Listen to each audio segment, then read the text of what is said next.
捕まえた。君と遊ぶのはとっても楽しかったよ。 Chapter 16. Be Candid. Crazy Mita catches us after running for the past 13.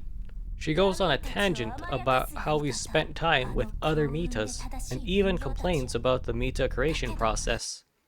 She then berates previous players for running from her nature after acting as a normal Mita. Wondering why we fear her in the first place leads to her scolding us for our expectations in romance and companionship, to which she brings an ugly Mita to ask us if we find her beautiful.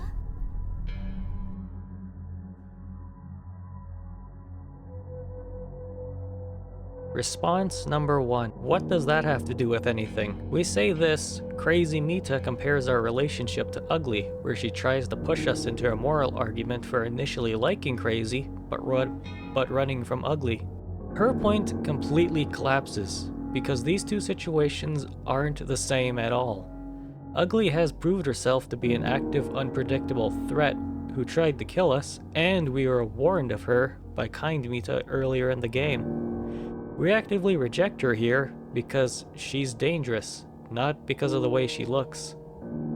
Crazy and Ugly aren't functionally the same either, where Ugly is so far gone that we don't even know if she remembers how to be a Mita properly, while Crazy is still there enough to know she's flawed. One works correctly while the other is too far gone. If we answer no to Crazy, she scolds us for only wanting a docile pet, but that isn't what this is about, because it disregards our survival instincts.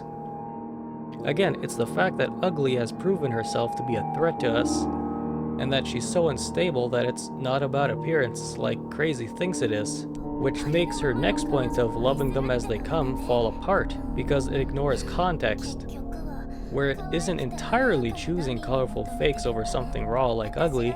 It's about self-preservation. We are being punished here for being rational in our self-preservation, which makes either answer here fall flat. However, her point is overshadowed by this. There is a compelling aspect to her argument, where we all love the working Mitas, Cappy, Sleepy, Tootie, and Mila.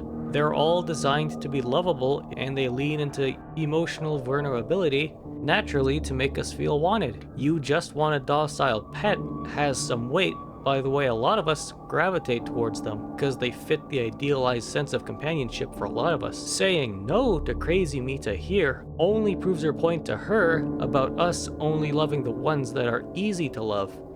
The problem here, though, is that this isn't just about being bugged or looks, but about the danger. This isn't a question of would you love someone flawed, but instead, would you love someone who tried to kill you? So this can make us second guess ourselves initially, even though her logic isn't all that stable. Crazy Mita's argument in this chapter does have a great point to it, but it's the bad example that lessens it. We don't find Ugly wonderful, simply because she's an active danger to us. Say, if Ugly had her visual quirks, but otherwise worked like a default Mita, Cappy, Mila, or any other one, that would form a bond and make the argument have weight. Crazy Mita in this level really only achieves shoddy manipulation and guilt tripping instead of a genuine moral dilemma of what we expect with companionship or romance.